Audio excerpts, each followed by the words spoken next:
ቢስሚላህ አልሐምዱሊላህ ረቢል ዓለሚን አስሰላቱ ወሰላም አላ ረሱሊላህ ሰለላሁ ዐለይሂ ወሰለም። ተከበራችሁ የእስልምና ተከታዮች በሙሉ ስለ ዘካተል ፊጥር ትንሽ ለማስተዋወስ ያክል ነው። ተዕሪፉ ዘካተል ፊጥር ብሎ ማለት ምንድነው ተተባለ هي صدقة مفروضة على كل مسلم في ختام شهر رمضان። ዘካተል ፊጥር የሚባለው በረመዳን ወር ማብቂያ ላይ በእያንዳንዱ ሙስሊም ሰዎች ላይ ግዴታ የሆነች ሰደቃ ናት። ሁክሙሃ ውሳኔውና ህጉ ደግሞ በሸሪዓ ፈሪዶቱን ዋጅበቱን አለ ሶጊሪ ወልከቢሪ ወዘከሪ ወልኡንሳ ሚነል ሙስሊሚን፣ በትንሽም በትልቅም በወንድም በሴትም ሙስሊሞች ላይ ግዴታ የሆነች ሰደቃ ናት።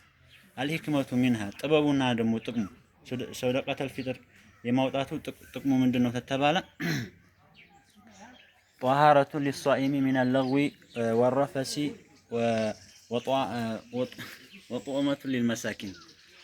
ጾመኛ በጾም ወቅት ለፈጸሙ ከንቱ ንግግሮችና ስህተቶች ማጠቢያ ስትሆን ለምስኪኖች ደግሞ ምግብ ናት።